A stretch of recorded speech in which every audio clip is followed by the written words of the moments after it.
जंतु रेशों की उपयोगिता एवं महत्व।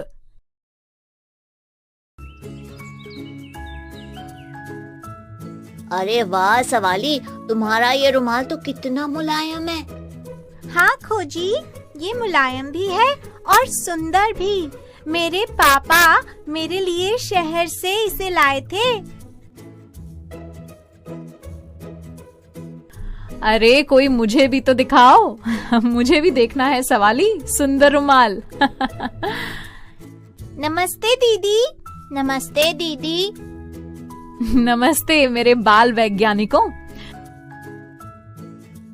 लीजिए दीदी, आप भी देखिए मेरा रुमाल। ये तो सच में ही बहुत सुंदर और मुलायम है। जानते हो बच्चों, ये एक रेशमी रुमाल है।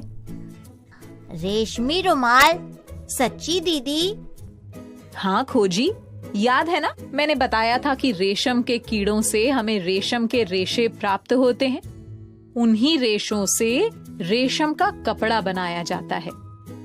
रेशम से बने वस्त्र हल्के, चिकने, मजबूत और चमकीले होते हैं। पता है बच्चों, रेशम का आविष्कार चीन देश में हुआ था और आज भी सबसे अधिक रेशम का उत्पादन चीन में ही होता है। अरे वाह, एक और रोचक बात पता चल गई। दीदी, आपने हमें ये तो बता दिया है कि भेड़ के बालों से ऊन कैसे बनती है। अब ये भी बता दीजिए ना कि रेशम के कीड़े से रेशम कैसे मिलता है। जैसे भेड़ के शरीर पर उगे बालों से ऊन मिलती है, क्या वैसे ही रेशम के कीड़े के शरीर पर भी रेशम उगती है? अरे नहीं खोजी, रेशम तो कोकून से प्राप्त की जाती है। अब ये कोकून क्या है दीदी? चलो मेरे साथ, तुम सबको कुछ दिखाती हूँ जिससे तुम सबको अपने अपने सवालों के जवाब मिल जाएंगे। बच्चों, इस शहतूत के पेड़ को ध्यान से देखो। इस पेड़ के पत्तों पर तुम सबको कुछ दिख रहा है क्या? हाँ दीदी, कुछ कीड़े दिख रहे हैं। बच्चों, यही तो रेशम के कीड़े हैं। हैं? सच्ची दीदी? हाँ सवाली, और ये जो सफेद अंडाकार संरचनाएं दिख रही है ना, ये कोकून है। ये कीड़े इसका निर्माण करते हैं और इसी से रेशम का रेशा प्राप्त किया जाता है। दीदी, ये रेशम के कीड़े क्या बाकी पेड़ों पर भी पाए जाते हैं? अच्छा सवाल है खोजी। आओ सब वहाँ बैठ जाओ, बाकी सब बताती हूँ।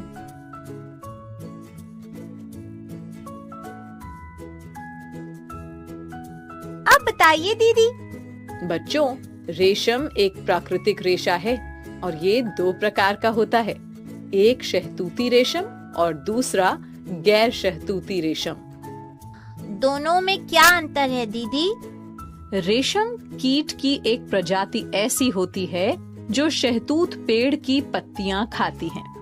इन कीटों से मिलने वाले रेशम को शहतूती रेशम यानी मलबरी रेशम कहते हैं। ये चमकदार और लचीला होता है और इसे अलग अलग रंगों में भी रंगा जा सकता है। इस रेशम को प्राप्त करने के लिए शहतूत के पेड़ों की खेती की जाती है। कहाँ पर होती है इनकी खेती दीदी? कर्नाटक, आंध्र प्रदेश, पश्चिम बंगाल, तमिलनाडु, जम्मू कश्मीर, असम और उत्तराखंड में इसका उत्पादन किया जाता है, जो भारत में कुल रेशम उत्पादन का 92% है। गैर शहतूत रेशम प्रजाति के कीड़े कौन से पेड़ों के पत्ते खाते हैं दीदी? वे अर्जुन, साजा तथा साल पेड़ों की पत्तियां खाते हैं। एरी, मूंगा तथा कोसा रेशम गैर शहतूती रेशम के अलग अलग प्रकार हैं। इनमें से कोसा रेशम मजबूत होने के कारण ज्यादा पसंद किया जाता है। छत्तीसगढ़ में कोसा रेशम का उत्पादन बहुतायत में किया जाता है। दीदी, भेड़ों की तरह इन कीड़ों को भी पाला जाता है क्या? हाँ खोजी, किसान पेड़ों पर रेशम के कीड़ों को पालते हैं और इसे रेशम कीट पालन यानी सेरीकल्चर कहते हैं। वो इन्हें कैसे पालते हैं दीदी? बच्चों, नर कीट की तुलना में मादा कीट आकार में बड़ी होती है और एक बार में सैकड़ों अंडे दे देती है। किसान इन अंडों को कागज या कपड़े की पट्टियों पर इकट्ठा कर लेते हैं और कीट पालने वालों को बेच देते हैं। वे अंडों को कीट पालक गृह में उचित ताप और नमी में रखते हैं ताकि अंडों में से अधिक लार्वा निकल आए। लार्वा वो क्या होता है दीदी? अंडों में से निकले छोटे सफेद रेशम के कीट ही लार्वा या इल्ली कहलाते हैं बच्चों। अंग्रेजी में इन्हें कैटरपिलर कहते हैं।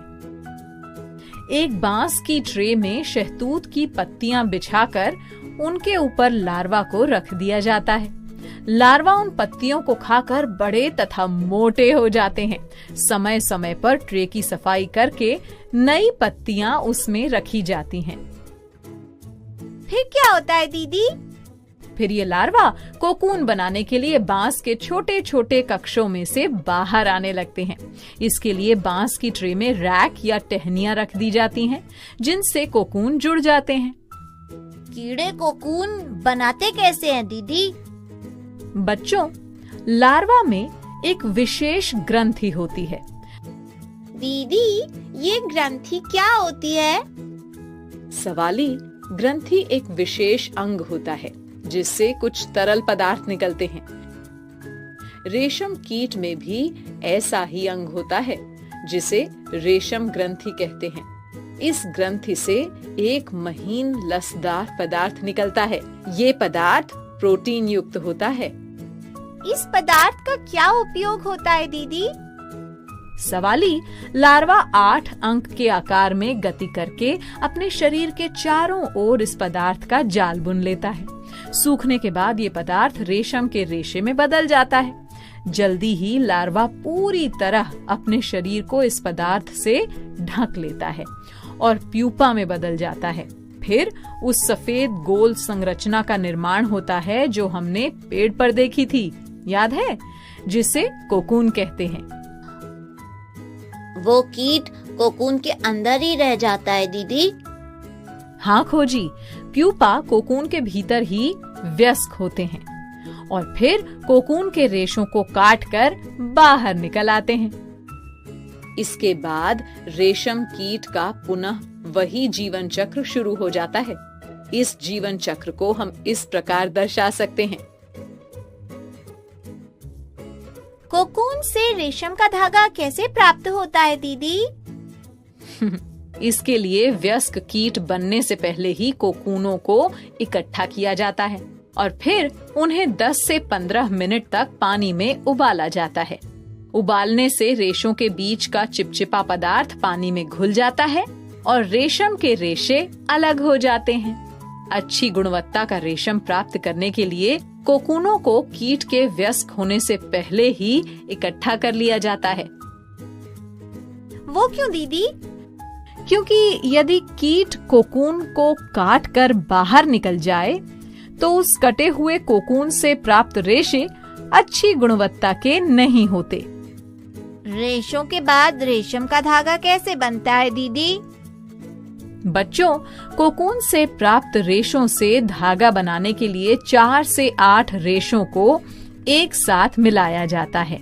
इस प्रक्रिया को रेशम की रीलिंग कहते हैं। ये विशेष मशीनों की सहायता से की जाती है। पता है बच्चों, एक कोकून से 300 मीटर से 900 मीटर तक लंबा धागा निकलता है। ओह, उसके बाद रंगाई भी होती होगी ना दीदी? हाँ खोजी, धागों की सुंदर रंगों में रंगाई की जाती है और फिर बुनकरों द्वारा रेशमी वस्त्र बुने जाते हैं। फिर ये वस्त्र हमारे द्वारा पहने जाते हैं। तुम्हें पता है बच्चों, हम दैनिक जीवन में जिन जंतु रेशों का उपयोग करते हैं उनमें प्रमुख रूप से भेड़ों के बालों से प्राप्त ऊन और रेशम कीट के कोकून से प्राप्त रेशमी धागे हैं। रेशम से कौन कौन से वस्त्र बनते हैं दीदी? बच्चों, रेशम के धागों से साड़ियाँ, घाघरा चोली, चूड़ीदार, शेरवानी आदि वस्त्र बनाए जाते हैं। ये वस्त्र आरामदायक होते हैं और किसी भी मौसम में पहने जा सकते हैं। इन वस्त्रों के अलावा पैराशूट, बुलेट प्रूफ कपड़े और ऑपरेशन में प्रयुक्त होने वाले टांके भी रेशम से बनाए जाते हैं। तो पता चला रेशम से क्या क्या बनता है? हाँ दीदी, और ये भी पता चल गया कि रेशम का धागा बनने की प्रक्रिया इतनी लंबी और अनोखी है। अब तो तुम सबको ये प्रक्रिया पता चल गई ना, और समझ भी आ गई होगी। हाँ दीदी, हम सब अच्छी तरह से समझ गए हैं। बहुत अच्छे बच्चों, अब तुम मेरे सवालों के जवाब दे सकते हो ना फिर? हाँ संपर्क दीदी, पूछिए। सबसे पहले ये बताओ, रेशम का उत्पादन सबसे अधिक कौन से देश में होता है? चीन में होता है दीदी। और दीदी, रेशम का आविष्कार भी चीन में ही हुआ था। शाबाश बच्चों। अच्छा, अब ये बताओ कि रेशम के कीड़े कोकून कैसे बनाते हैं? दीदी, लार्वा रेशम ग्रंथि से निकलने वाले प्रोटीन युक्त पदार्थ से कोकून बनाते हैं। हाँ सवाली, इस पदार्थ को लार्वा अपने चारों ओर 8 अंक के आकार में लपेटते रहते हैं। ये पदार्थ बाद में सूखकर रेशे में बदल जाता है और फिर निर्माण होता है गोल कोकून का। अच्छा, अब ये बताओ कि वस्त्रों के अलावा और किन किन महत्वपूर्ण वस्तुओं को बनाने के लिए रेशम के धागे का उपयोग होता है? पैराशूट, बुलेट प्रूफ कपड़े और ऑपरेशन में प्रयुक्त होने वाले टांके दीदी। शाबाश बच्चों। अब जब तुम सारी जानकारियों को अच्छी तरह से समझ गए हो, तो अब मैं चलती हूँ। फिर मिलेंगे कुछ नई जानकारियों के साथ। ओके बच्चों, बाय बाय।